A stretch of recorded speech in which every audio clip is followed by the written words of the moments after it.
System અમને મદદ કરે છે, સરકારનો સહકાર મળે છે, તો એ પટેલોને વેદના કેમ? જે આખા ગુજરાતના સૌથી મોભી હોય એ મનોજ પંડારાની મિટિંગો લેવી પડે મોરબીમાં, ગોંડલમાં પટેલ સમાજે બંધનું એલાન આપવું પડે, અમરેલીમાં એક દીકરીનો વરઘોડો નીકળે રિકન્સ્ટ્રક્શનના બાને તો પટેલ સમાજ એક થવું. એટલે પેલા અન્યાય થાય ને પછી ન્યાય માટે રોડ ઉપર ઉભવાનું. આ તે કઈ સરકાર ને આ તે કઈ સિસ્ટમ? મને સિસ્ટમ નથી સમજાતી. પહેલી વાત તો એ કે જે સિસ્ટમની જે વાત કરે છે દિનેશભાઈ, હું સિસ્ટમ કરતા થોડીક આગળ લઈ જાઉં છું કે સિસ્ટમને ડેવલપ કરે છે કોણ, સિસ્ટમને હેન્ડલ કોણ કરે છે. પ્રશ્ન અહીંયા આગળ એ કે અમરેલીની અંદર દીકરી ઉપર જે કઈ ઘટના ઘટી એ કિસ્સો બધા સર્વવિદિત છે. પછી આ સમાજના લોકોએ કે ગુજરાતની જનતાએ કે કોઈએ માંગણી કરી કે ભાઈ અહીંયા એસઆઈટી ની મેં અને ઉપર તપાસની મેં અહીંયા આગળ આમ છે તેમ છે, એટલે ઈમાનદાર અધિકારીની તપાસની મેં ઈમાનદાર અધિકારીને મૂક્યા એ નિર્લિપ્ત રાયને. નિર્લિપ્ત રાયે પછી હિસાબ શું આપ્યો, સરકારની સિસ્ટમ શું હતી, સરવાળે શું થયું? હજી તમને ને મને કોઈને ખબર નથી કે નિર્લિપ્ત રાયનો ખરેખર રિપોર્ટ શું છે.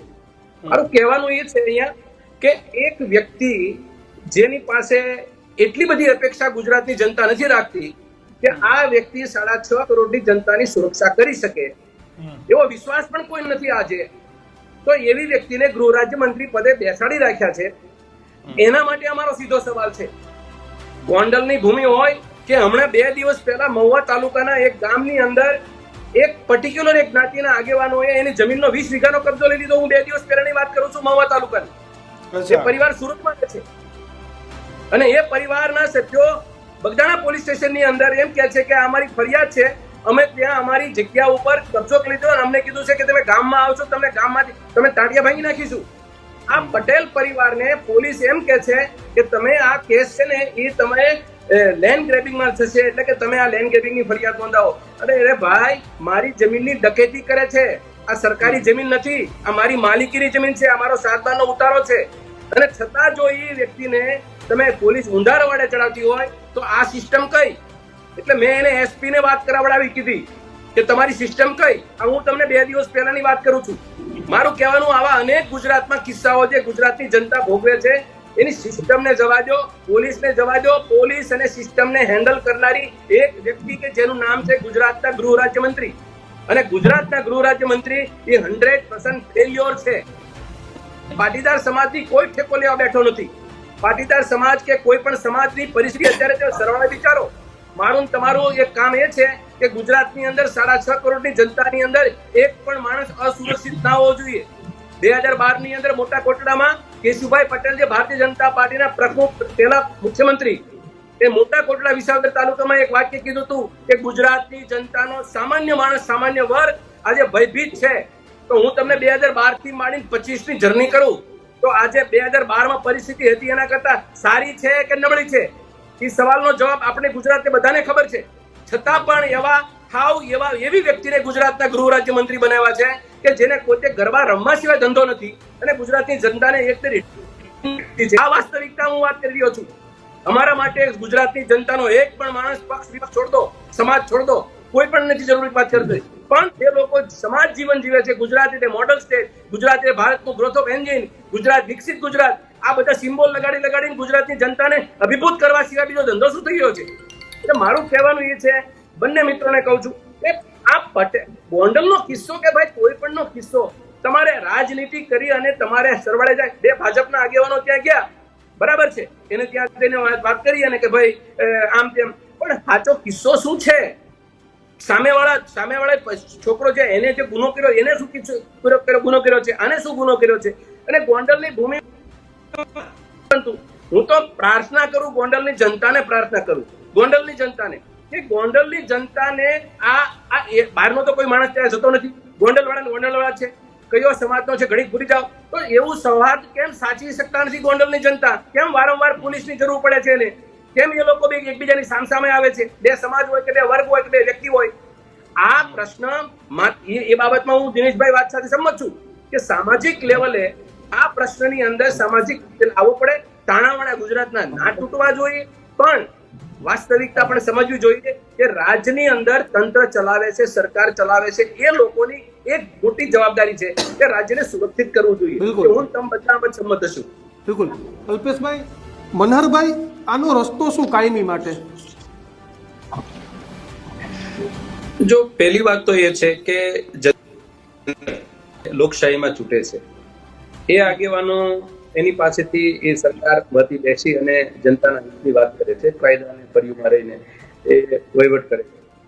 મનોજભાઈએ જે વાત કરી કે આગેવાનોની અને 45 કરતા વધુ ભારતીય જનતા પાર્ટીના પાટીદાર સમાજના આગેવાનો હતા, એને ઘરે ઘરે જઈને ગુલાબનું ફૂલ આપતા. એ પૈકીનો એક પણ આગેવાન પાટીદારનો દીકરો, 5 સંસદ સભ્યો હતા, એમના એ પાટીદારનું જ ગોત્ર હતું, છતાં પણ એ પાટીદાર સમાજના આંદોલનને કચડવામાં મહેનત કરી હતી, પણ એને કોઈ સહકાર નહોતો આપ્યો.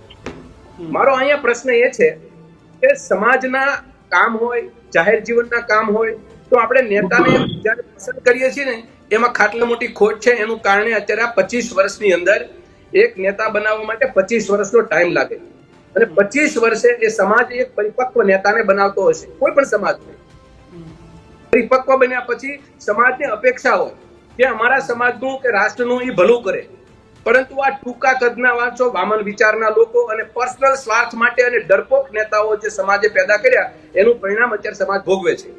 વાસ્તવિકતા એ છે ખુલ્લે આમ તમારી મદદ તો ન કરી શકે, પણ કરુણતા તમે આ પટેલ સમાજની જુઓ, એક પણ 55 માંથી ખુલ્લે આમ સમાજના આ છોકરાઓ મહેનત કરતા હતા કે જે વાત કરતા સમાજના હિતની વાત કરતા હતા, એમાંથી એક આવ્યો ખરો એની બાજુમાં? એને ખરીદવાના ધંધા કર્યા, એને વેચવાના ધંધા કર્યા, એને નબળા પાડવાના ધંધા કર્યા, એના ઉપર કેસો થયા, એના પર્સનલ દુશ્મન બની ગયા. પણ એ સમાજનો માણસ એ રાજનીતિના પરિપ્રેક્ષમાં સમાજના ખભા ઉપર બેસીને ગાંધીનગર દિલ્હી જાય છે, એ સમાજનું હિત કરવા માટે તૈયાર નથી. આના ઉપરથી હું તો એવું કહું છું કે સમાજ જીવનની રાજનીતિ એક એવા પ્રકારની રાજનીતિ છે કે આગેવાનની પસંદગી છે ને એ ખૂબ મોટી અને મહત્વની વસ્તુ છે. આ જાહેર જીવન એક સાધુ સંતો જેવું જીવન છે કે સમર્પિત ભાવથી દેશની સેવા કરવા માટે આપણે સમાજમાંથી બહાર આવીએ છીએ. અને તમે જાહેર જીવનમાં કામ કરો, એ ધર્મનું કામ કરે, એક આ સમાજનું કામ કરે. આવા સમાજના અને જાહેર જીવનના કામ કરનારા લોકો પાસે સમાજની એક બહુ મોટી અપેક્ષા હોય છે, અને એ અપેક્ષા એક વિશ્વાસ, એક ઉચ્ચ ડિગ્રી અને એક સાહસિક હોય છે.